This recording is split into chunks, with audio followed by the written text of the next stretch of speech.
சொல்லியிருப்பேன். ரீசெண்டாக தான் வாங்கினேன். இது வந்து எவ்வளோ ஆண்டுகள் ஆகுதுன்னு சொல்லலாம்.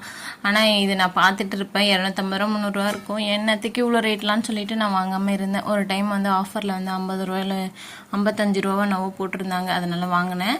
இந்த மாதிரி மீன் குழம்புக்கெலாம் நம்மளால ரொம்ப குட்டி குட்டியாக வெங்காயம் கட் பண்ண முடியாதுல்ல. அதனால வந்து பார்த்திங்கன்னா நான் வந்து இந்த சாப்பர் யூஸ் பண்ணிப்பேன்.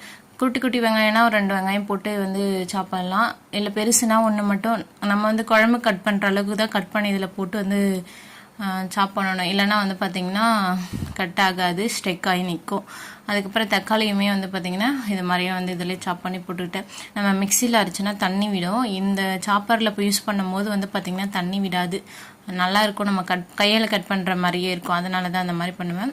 மீன் குழம்பு என்னோட ஸ்டைலில் நான் எப்படி வைப்பேன்னா, நான் வந்து இந்த கிராமத்து டேஸ்ட்டில் வந்து அந்த மாதிரி இதுதான் வைப்பேன்.